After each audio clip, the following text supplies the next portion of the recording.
I am MASP, and today we are looking at the portfolio. Well, I've been wanting to look at this portfolio for a while because it was an early submission. I saw his work, it's Malcolm Flowers, his work is absolutely great, but I do think he really does need to look at a few of his items and weed out the ones that just don't fit, because he's a perfect alternative lifestyle photographer, and there's some previous edits and just some images that I don't think match with that.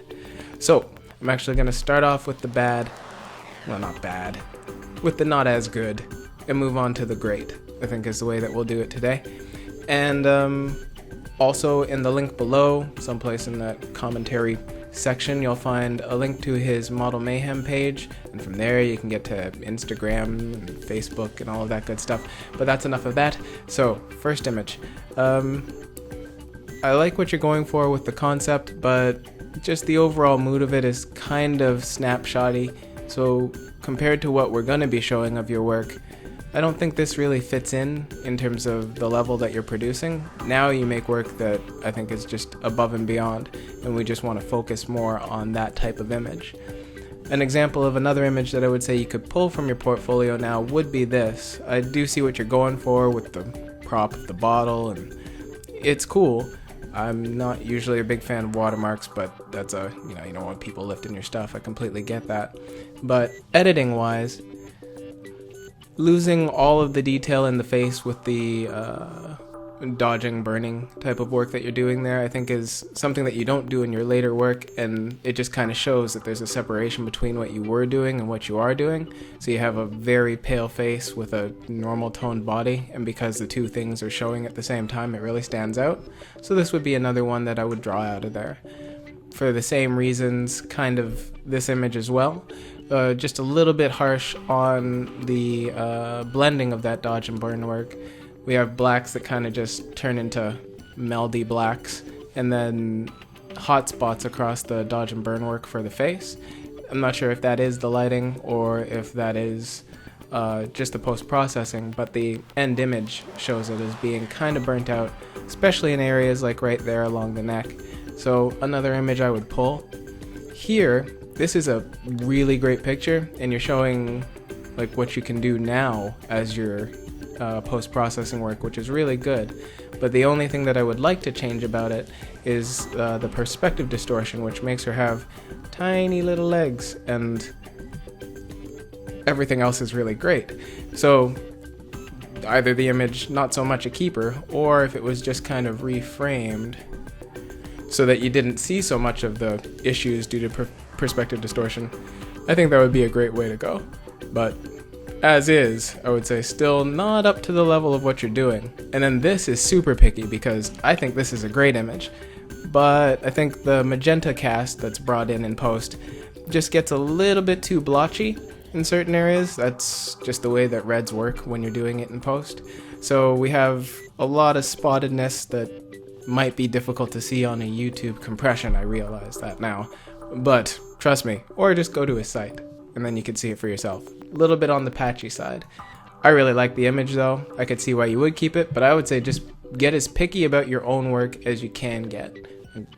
Never feel like you love your work. I think it's just better to go hard at your work and always be self-critical, because you're not really going to be striving if you're just cool and happy with what you're doing.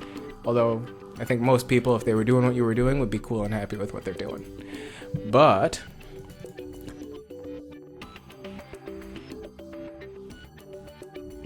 this is why I think those images could be pulled, because images like this really capture a mood. The direct connection with the model straight into camera, the use of color against that kind of stark pale blue white of the background.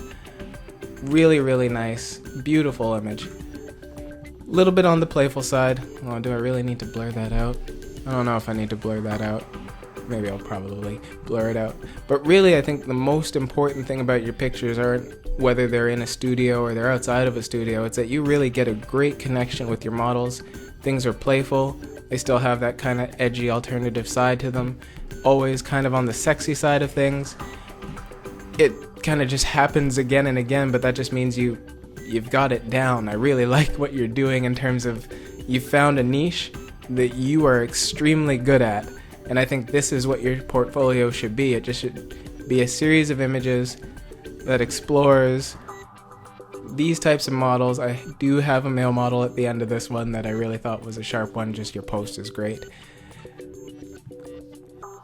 I mean, for these other images, I don't have the type of feedback that I had for the not so keeper people, because this is really, really great stuff.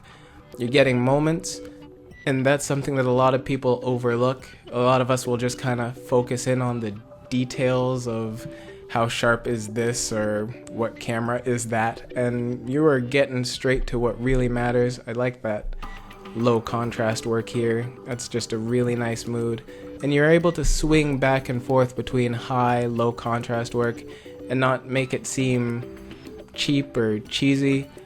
And I really can't say enough good stuff about what you're doing in these images. So for me, the last 12 that I'm showing here are exactly what I think you should be doing, and I would say just go through the remainder of your portfolio, be as picky as you can be. Like, people would be like, oh, why are you so hard on yourself? That level of picky.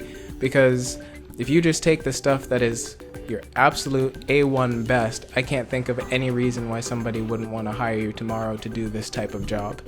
Although you're probably already getting hired. So I'm telling you something you know. But you still approached us. So I'm allowed to tell you something that you know.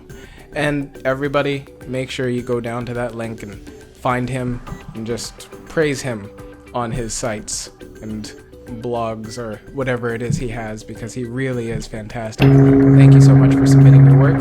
Subscribe if you can. Yeah, catch you in the next one.